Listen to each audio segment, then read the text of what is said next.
All set? Good morning, everyone. Welcome to one of my favorite places in the world, the New York City subway system. I'm so proud to be standing here with our extraordinary Commissioner of Police, Jessica Tisch, who's going to give you some remarks about the progress that has been made and what we're planning for the future. So I want to thank her for a year on the job. Is that right? What a year it has been. And the numbers do not lie. And we're going to be talking about incredible improvements in the safety in the subway just in that 1 year. Also, I want to thank the leader of this organization, our CEO and chair of the MTA, Jana Lieber. And I cannot say enough about what he has done to restore riders' faith in the MTA when it was really brought to its knees just a few years ago. And we faced really a triple threat at the time when ridership was down during the pandemic and crime was up. There was just this strong unease. So I want to thank him for doing everything he can. He's been a great proponent of a very ambitious capital plan. And I thank you for also leading the charge on congestion pricing, which is certainly getting recognition all over the nation. We have our MTA security officer, Michael Kemper, here, NYPD Chief of Transit, Joe Galatas, and also our MTA Chief of Police, Thomas Taffy. So there's no one who knows this city, loves this city, experiences this city, who doesn't have an appreciation and understanding how essential the MTA is, our subway system and our bus systems in particular. And so we think about where we've come from. 4 years ago when I took office, this vital circulatory system, as I mentioned, was under a triple threat. Safety was a major concern. People were terrified to go in the subway. There were high-profile incidences that blared across the news and on television every night. So ridership plummeted, fear around the pandemic, but also just fear for safety. But also we were going off a fiscal cliff at the same time. So those are the bad old days. These were very serious challenges, but we leaned into them undaunted. We knew the only way to meet the moment was to fight back. That's exactly what we did. We had to find creative solutions to these challenges. So let's fast forward from the dark days 4 years ago to where we are today. The MTA did not go off the fiscal cliff. In fact, it's on very steady financial grounds. It's absolutely incredible that we stabilized the MTA operations, operating expenses, but also could engage in a $68 billion capital plan. Subway ridership is up nearly 8% this year, with nearly 1.3 billion rides taken to date. And just last week, on December 11th, we broke our post-pandemic ridership record for the third time in 2 weeks, with 4.65 million riders in one day. I did not expect to see those numbers anytime soon, and the people are coming back. Most importantly, this is the one I focus on, subway crime statistics. Subway crime is at its lowest level it has been in 16 years. And that's even as ridership continues to climb. Overall, crime in our transit system has dropped almost 15% since 2019, lower than 2019, and that was a time when people didn't talk about subway crime the way they had over the more previous years. And again, since I took office in 2021, the number of crimes per rider has gone down 30%. In fact, 2025 is on pace to be the second safest year in our subways, eclipsed only by 1 year, 2029. So it doesn't happen by accident. It's years of sustained effort, working in partnership with City Hall and the NYPD, extraordinary individuals who stand there every single day, keeping a watchful eye, ready to deter criminals and go after those in the act of committing a crime. What we talked about, we launched this with Mayor Adams, and I want to give him a lot of credit as well for what we were doing back in 2022. We had cops, cameras, and care. What did that mean? First of all, we had to surge police officers into the subway. We needed that visible presence, that calming presence that a man or woman in uniform brings when people see them on the platforms or on the trains or in our stations. But at the same time, we had to really focus on our mental health outreach in the subway. So individuals experiencing a crisis is not relegated to living in the subways, and I declared that our subway trains should not be rolling homeless shelters either, that we took people in a compassionate way and got them care. So far, our outreach teams have helped with nearly 1,000 New Yorkers and connected them with long-term care, people who had otherwise been homeless, living here for many, many years. They're now in permanent housing. But also, we had our caps, we had our care, but also the cameras. We talked about this. We decided that if we had cameras everywhere, we could keep an eye, to be vigilant, to know what is happening, to be able to solve crimes after they occur. But also, when riders know there's a camera, I think it has a suppressant effect on bad behavior. So we have over 33,000 cameras across the entire system, at least one in every single subway car. So it's easier to catch the criminals and hold them accountable. And we've added cameras to our conductor cabs where they have been assaulted. They are vulnerable sitting there to make sure that they feel secure on the job. But also, what have we done underground? Let's take a look at our platforms. All 472 stations are on pace to be outfitted with brighter LED lighting by the end of this year. I would go down the subways and say, why is it so dark and dreary here? Feels like we're in a cave. Let there be light. Let there be brightness. Makes you feel more secure. And we're almost completing that process in just a couple more weeks. Yep. There's not a lot of time left in the year, Jan. I just want to point that out. Because I'm saying we're going to hit all 472. So maybe we should go change a few light bulbs while we're here today. But our platforms as well. Think about how people felt so insecure when you saw those high-profile stories of someone literally being shoved into a train, onto the tracks. That is a deep-rooted fear. And so we decided that if we had platform barriers that someone could stand behind, a mom with her children, a senior citizen, just gives you that sense of security that you're going to be okay while you're waiting for your ride to come, your train to come. So now platform barriers have been installed at 115 stations. Last year in my State of the State said our goal is to hit 100 by the end of the year. 115 already accomplished, and we're just getting started. So we know these efforts are working. The numbers speak for themselves. I will always stand here and say, one crime is one too many. This is not a celebration moment, but it is a continuation of what we know is working. Because every headline, every story, every time there's even one incident, it does create that sense of insecurity which we want to alleviate. So people need to know they're safe. And something works, we're going to stick with it, which is why I want to talk about something we've done. Never in the history of the state has the state of New York invested money in NYPD overtime. But we knew the city needed our help, and I could not turn my back on this lifeline for our entire region. So when people feel safer with officers on board, we said we're going to do it again. So today I'm announcing we are committing another $77 million so NYPD can maintain its presence on the subways and platforms.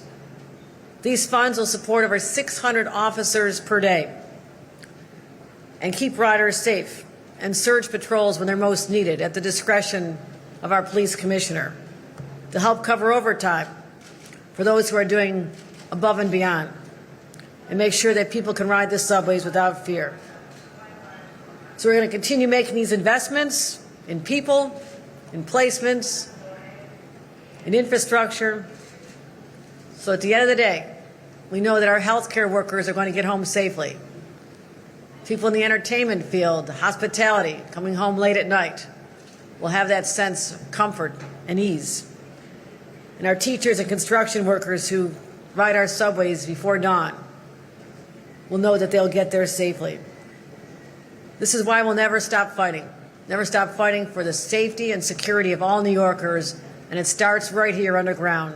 Really proud of these accomplishments, and to further amplify them and talk about what the NYPD has done. And again, I congratulate them and thank them, is our great Police Commissioner, Jessica Tisch. Thank you, Governor, and good morning. A year ago, the NYPD announced our Transit Safety Plan, a multi-part strategy to address both subway crime and the perception of an unsafe system. We reassigned hundreds of officers out of desk jobs and deployed them into the subway stations that needed them the most, and we posted them on platforms, and thanks to the governor, on trains, where we know that nearly 80% of transit crime occurs. The plan was focused and flexible, and the results speak for themselves. Major crime on our subways is now about 14% below pre-pandemic levels. Last month, transit crime was down nearly 25% compared to 2024. The last 5 months combined, July, August, September, October, and November, have been the safest in recorded history on the subways, excluding the pandemic years when many fewer people were taking the trains. And transit robberies are at their lowest levels ever, even when you include the pandemic years. New Yorkers are safer on our subways now than they have been in years, and they are feeling safer too. A recent poll conducted by the MTA showed that nearly 7 out of 10 New York City subway riders felt safe while using the system, an increase of 12% from the beginning of this year. Perceptions are shifting, and it is no accident. It's the result of a safety plan that is well designed and effectively executed. And it's made possible by the governor's long-term commitment to the health of the system. Because the bottom line is none of this happens without the governor's investments in our officer deployments, in security cameras, in stations, and on every train, and more. These resources are fundamental, and today's announcement is a significant step forward. The funding that the governor has committed enables the NYPD to maintain the deployments that have completely shifted the public safety narrative on our subways. Hundreds of additional officers will be sent throughout the system each day, and they'll continue doing the work that has driven subway crime and disorder down to record lows. This is not the time to ease up. 4 million plus daily riders rely on the largest mass transit system in the nation. It must be safe. And through the dedicated, tireless work of the men and women of the New York City Police Department, it will be safe. So thank you, Governor Hochul, for your leadership and for your support. Thank you, of course, to Mayor Adams for always putting public safety first. And thank you most of all to our great New York City police officers. You continue to rise to every challenge and meet every moment. We're up here touting your hard work and announcing your success. And you should never forget how much you mean to the people of this great city. Thank you.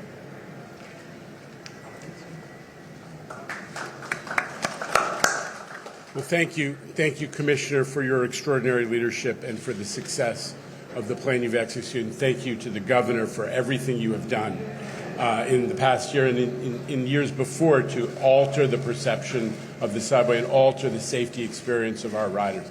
This has been, as I said yesterday at the board meeting, the most consequential year in the history of the MTA for many reasons: surging ridership, surging customer confidence, the capital program that you engineered in Albany, the success of congestion pricing, but nothing is more important than the growing confidence of New Yorkers in safety in the mass transit system. And you said it all in your remarks, but I just want to say it's not just the customer perception of safety that has surged, it's overall customer satisfaction with mass transit under your leadership and with the incredible work that the NYPD has done. So thank you, Governor. Thank you, Commissioner. And most of all, thank you to the NYPD and to the MTA PD, who has joined them as partners in making sure that our riders actually experience this incredible improvement in safety. All of this is important progress, and boy, we're looking forward to so much more in the year to come. Thank you, Governor.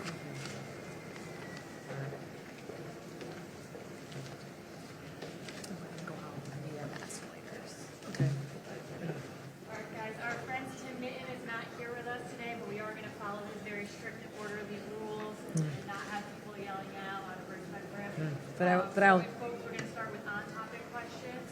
but I'll make a comment first. Okay, yeah, I want to make a comment. Before I take progress or questions on the progress we've made on subway safety, I do want to address a number of hateful incidences that have dominated the stories over the last few days. It's a very scary time for our religious communities. Horrific shooting in Australia, which has just created this sense of fear around the world about the vulnerability of people celebrating a beautiful holiday like Hanukkah. Incidents of anti-Semitism and Islamophobia here at home are a reminder that hate is on the rise. As hard as it is to admit that, hate is on the rise. And I'll be clear, these acts of hate and discrimination and loathing for people who are different than themselves has no place in the great state of New York. We will not tolerate this. The safety of all New Yorkers is non-negotiable. And I'm going to continue to do everything I can in my power to bring down the temperature and call on people to respect each other, treat each other as you'd want to be treated yourself, and to end this inflaming of passions that occurs all the way from the White House on down. So we're going to continue working together. I've sat with many religious leaders over the last few days, asking them to help lift up their voices, that an attack on one is an attack on all, and show the solidarity of our faith community for all those who are feeling under siege and under attack these days. So we'll continue to stand up. As I said, every single New Yorker deserves to feel safe, especially on our subway system, whether heading home from a Hanukkah celebration or heading home from their holiday gatherings. They deserve a safe commute, and that is something we're committed to, not just on our subway system, but in the entire city and indeed the entire state. So at that point, we'll take a couple questions.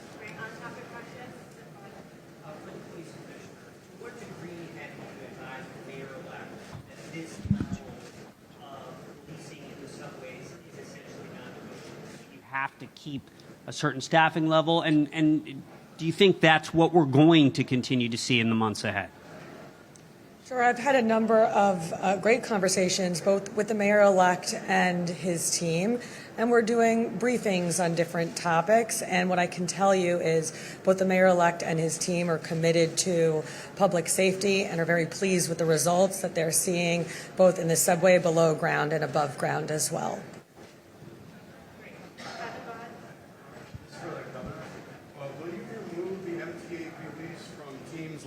I'm sorry, I'll say that again. Governor, will you remove the MTA police from teams like Scout for dealing with mental health issues underground, like how Mondani wants to address the issue above ground? And do you feel that is safe to do? No, we're having conversations, but I will say the Scout program has been successful. I went and had a chance to go thank everyone who's been involved in that. And their dedication to helping people who are in the throes of a crisis is really laudatory, and I think it's been great success thus far. But willing to have conversations with the mayor-elect about public safety overall, and particularly how strategies like that are working for us. Anything else? Any other on-topic standpoint?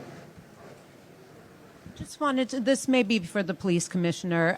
Just wanted to know the overnight patrols. I know they were a little bit modified, but are we going to have definitively 2 cops on every train, or is it a little bit less? How is that going to work? So what we've found is that our patrols are most effective when they are flexible. Yes, we have hundreds of additional cops working overnight, many of them on train cars and many of them on platforms.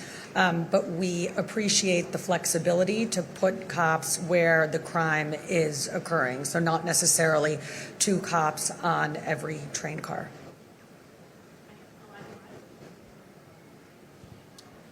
Governor Hochul, you're saying that crime is down, that the transit system is the safest it's been in quite some time, but yet we're still seeing these high-profile cases pop up. Most recently this week, we saw there was a 16-year-old boy who was stabbed in the stomach in an unprovoked attack on the bus in Queens. How do you reconcile the new statistics with what riders are actually experiencing? No, that's the challenge we face, is that there'll continue to be those high-profile stories that are just bone-chilling. I mean, everybody thinks about their own 16-year-old on the subway, and is this something that they could be exposed to or become a victim? So that is real. We will never dismiss people's emotions and feelings. When you talk about statistics, the fact that over 4 million people ride the subway every day, That's basically the population of Los Angeles. Imagine the city of Los Angeles recording at the end of one day 4 to 6 crimes. I think we'd consider that a pretty safe experience. That does not diminish what is felt if you are one of those 4 to 6 victims. And I'm not trying to do that here at all.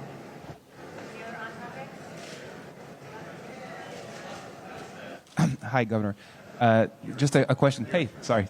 The question earlier in the year, Secretary Duffy had made it a point, kind of a recurring narrative, that subway crime was unacceptable. He had used it as a way to threaten to withhold funding, federal funding for transportation projects.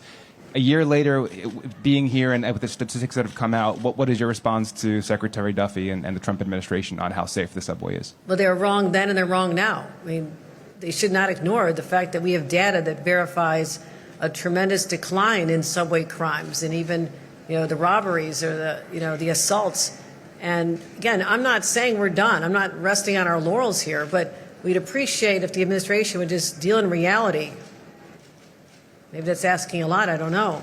But if they would deal in reality and see that the data shows that we are far safer than we'd even been. I mean, down 15% from 2019, which was viewed as a very safe year, is quite extraordinary. So we encourage them to not get hung up on their preconceived notion and the narrative they want to foster to create fear and anxiety, and actually just look at the real data. I'm happy to share that with them.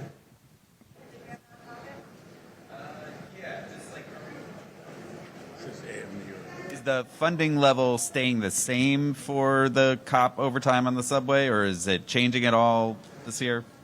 Given how successful it was, we're going to continue the $77 million, and that's what I'll be putting in my budget. We're going to excuse our friends from the PD and take a couple off.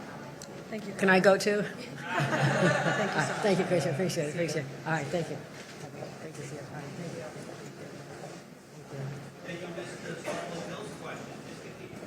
Oh, isn't that something? I mean, how many Bills fans out here? Okay, what are you waiting for? All right, Jets and Giants, we love them. They can be your number one team. That's fine. Just put Bills up there, number 2. That's all I ask. That's all I'm asking for. But it's extraordinary, and it is an emotional roller coaster to be a Buffalo Bills fan. I will just say that you have to have a good cardiologist. You just really have to have checkups regularly because, but it's exhilarating. I view my life in politics the same way. You got to get up for the big game. Last night, you were at a Westchester County Dems holiday event. Eric Gonzalez, the Brooklyn DA, was also in attendance. He is notably not a statewide official and is quite far away from home in Westchester, and he is being considered by you as an LG candidate. Are you any closer to deciding? Are you leaning towards him? Where are you with that decision? I know I have a decision to make. I still am finishing up the last 115 bills. Thank you, legislators. That'll be consuming the end of this year. I'll be going back and having more State of the State meetings as well as working on the budget. So I just want to put the important part of governance aside for the end, until the end of the year, those deadlines, and then I'll be focused on it. We have time before our announcement, which should be at our convention in February. Speaking of bills, there is the 2-person train operation bill. Have you decided what you're going to do with that? Because, some people say signing it will really, make it more expensive for the MTA to operate. I'm aware of that, and I'm not going to deviate from my policy, even though we're getting close to the end of telegraphing a decision until it is made on bills. But again, the clock is running out. I'm aware of that. So we're seeing congestion pricing funded projects getting underway. MTA board approved a couple yesterday. Just, almost a year in, what's your feelings about how the program's working? What would you say to those who still want it to go away? I think the expectations have been exceeded. It is better than we could have imagined in terms of, for example, if you're a commuter from New Jersey, your ride is now 14% faster. That is time back in your life. coming in from Long Island or the Hudson Valley. I mean, just looking at that one metric alone, that your ride, if you're going to continue to drive, is faster. Let's look at ridership on the subways and trains, on the subway and buses. That's up about 8%. Traffic is down about 11%.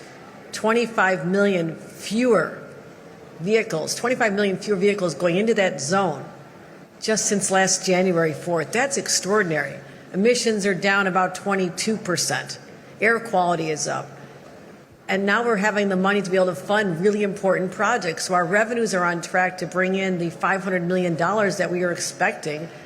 And so that is, it's all working. And people start to see the investments and what they look like. And it's not just the elevators and the improvements in the platforms in the station, but expansion of services, out to the Metro North stations and making improvements there, Long Island Railroad. So other states and other cities are looking at it. They're asking us questions about how to get this done as well. So I'm proud that we went first. It was a long journey, and there's a few bumps in the road. I had to take care of some issues, like finding a way to make it more affordable for people when I thought $15 was just too high at a time when people were crying for relief from high expenses of everything. So we did that. But that has not taken us off track from everything we need to do in terms of those ambitious plans. So I'm really proud of it.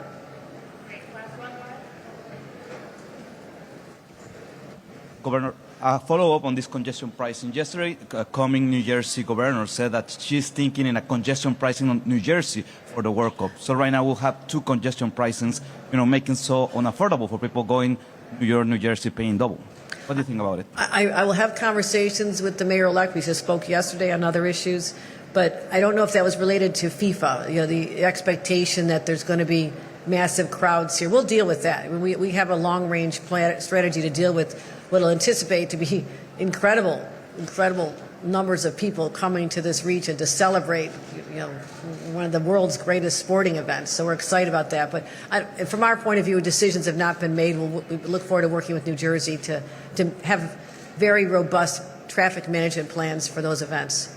Thank you, guys. Thanks, everybody. Appreciate it. Happy holidays.